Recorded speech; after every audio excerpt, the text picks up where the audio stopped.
Hello friends, आपका अपने इस यूट्यूब चैनल पर हार्दिक स्वागत है। सबसे पहली बात तो आपको पता ही होगा, आपने अपना रिज़ल्ट चेक ही कर लिया होगा कि बीपीएससी टीआरई 3.0 में आपका सिलेक्शन हो पाया कि नहीं।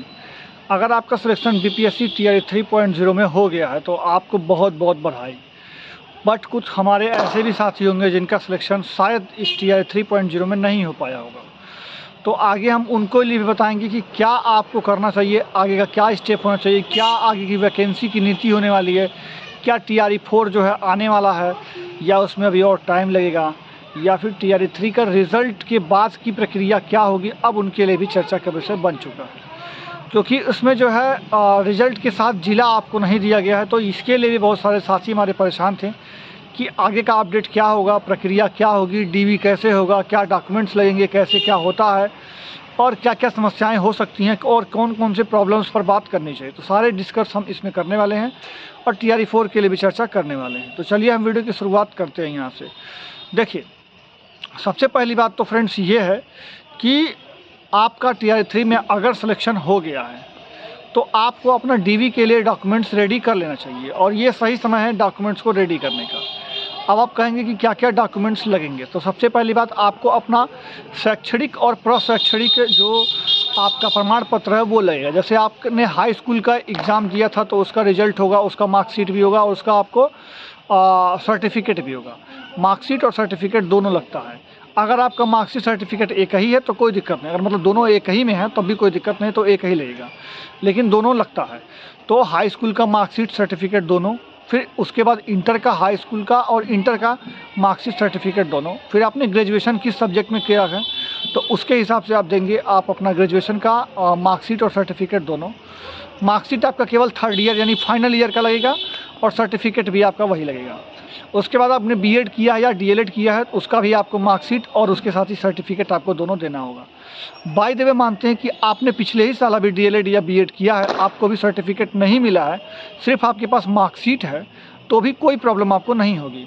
लेकिन आपको उसके लिए प्रोविज़नल सर्टिफिकेट आपको बनवा लेना चाहिए। मतलब आप अपने यूनिवर्सिटी में जिस भी आपने यूनिवर्सिटी से डीएलएड या बीएड कर रखा है उस यूनिवर्सिटी से आप प्रोविज़नल सर्टिफिकेट बनवा लीजिएगा। वो 1 से 2 दिन में बन जाता है और कुछ उसका कीमत 100-50 लगेगा, तो आप उसको जा करके अपने यूनिवर्सिटी से बनवा लीजिएगा। तो ये हो गया आपका सर्टिफिकेट और मार्कशीट की बात। फिर आता है, अगर आपने यस्टेट कर रखा है तो यस्टेट का जो नेट कॉपी है वो भी, और अगर आपको ओरिजिनल कॉपी मिल गई होगी तो वो भी। उसके साथ ही अगर आपने यस्टेट 1 या यस्टेट 2 आपका नहीं है, आप सीटेट पर आए हैं तो सीटेट का आपका मार्कशीट आपको जो है मिलता है, जो कि सर्टिफिकेट भी मिलता है, वो आपको मिलता है आपका जो डिजिटल डिजी लॉकर जो होता है उस पर अवेलेबल हो जाता है। तो डिजी लॉकर से आप उसको डाउनलोड कर लीजिएगा। साथ ही साथ आपका डीवी जो है, ये सारे डॉक्यूमेंट्स लगेंगे। तो ये आपका शैक्षणिक प्रशैक्षणिक, उसके साथ ही आपका एक आधार कार्ड लगेगा, उसके साथ ही आपका एक पैन कार्ड लगेगा, उसके साथ ही आपके कुछ फ़ोटोग्राफ्स लगेंगे, और अगर आपका खाता स्टेट बैंक ऑफ इंडिया में है तो आपका वो खाता लगेगा, और नहीं तो आपको खाता यहीं भी खुल जाएगा। आपका जब आप ज्वाइनिंग करेंगे उसके बाद में भी आपका खाता यहाँ पे स्टेट बैंक ऑफ इंडिया में ही खाता लगता है, यानी जो खाता होगा वो सिर्फ और सिर्फ स्टेट बैंक ऑफ इंडिया का ही लगता है। तो ये सारा बात है। हर एक खाते के लिए परेशान नहीं होना है। खाता आपको यहाँ जब आप बिहार में आएंगे या आप बिहार में जिस भी ज़िले में होंगे, जैसे मान लीजिए आप बिहार के ही हों और किसी ज़िले में मान लीजिए आप जा रहे हैं, दूसरे ज़िले में जा रहे हैं, आपके पास खाता नहीं, तो वहीं भी वहाँ भी आपका खाता खुल जाएगा। या अपने ही ज़िले में जा रहे हैं तो भी आपका खाता खुल जाएगा, वो बाद में भी खुल जाएगा, उसका कोई ज़रूरी नहीं है। ये बात है।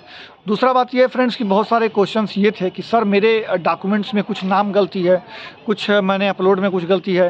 तो ये सारा जो सलूशन इसका जो होने वाला है वो इसका आपका एफिडेविट के माध्यम से होता है। जैसे मान लीजिए आपका हाई स्कूल के मार्कशीट में सुमित कुमार है, या फिर मान लेते हैं आपके हाई स्कूल के मार्कशीट में राहुल कुमार है, लेकिन आपके आधार कार्ड में राहुल गुप्ता लिखा हुआ है, तो दोनों में जो आपका डिफरेंस हो गया कुमार और गुप्ता का, तो ये डिफरेंस जो है वो आप एफिडेविट के माध्यम से दूर कर सकते हैं। मतलब एक एफिडेविट आपको जमा करना होगा कि राहुल कुमार और राहुल गुप्ता एक ही व्यक्ति है, ना कि दो अलग अलग।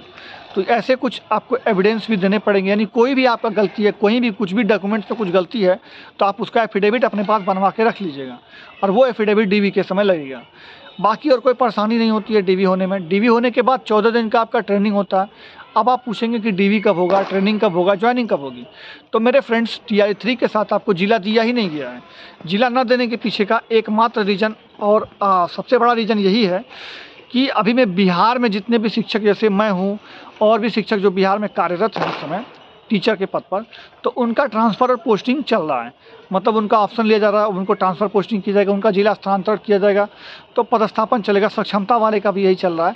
तो ये सारा जो प्रक्रिया है ये दिसंबर के अंत में ख़त्म हो जाएगी और जनवरी के फर्स्ट वीक में सभी लोग नए विद्यालय में ज्वाइन कर लेंगे, जैसा कि पॉलिसी में लिखा हुआ है। तो उसके हिसाब से आपको दिसंबर के अंत तक या जनवरी के फर्स्ट वीक तक ये क्लियर नहीं हो पाएगा कि किस ज़िले में कितनी सीटें खाली हैं और कैसे कैसे आपको किस सीट पर कितने कैसे आपको कैंडिडेट को अलॉट करना है। यानी ज़िला इसीलिए अलॉट नहीं किया गया है क्योंकि सीट का कंफर्मेशन अभी नहीं हो पाएगा जब तक ये पुराने शिक्षक का जो पहले से कार्यरत है उनका ट्रांसफ़र और पोस्टिंग कंप्लीट नहीं हो जाता। यानी जनवरी तक का वेट करना होगा।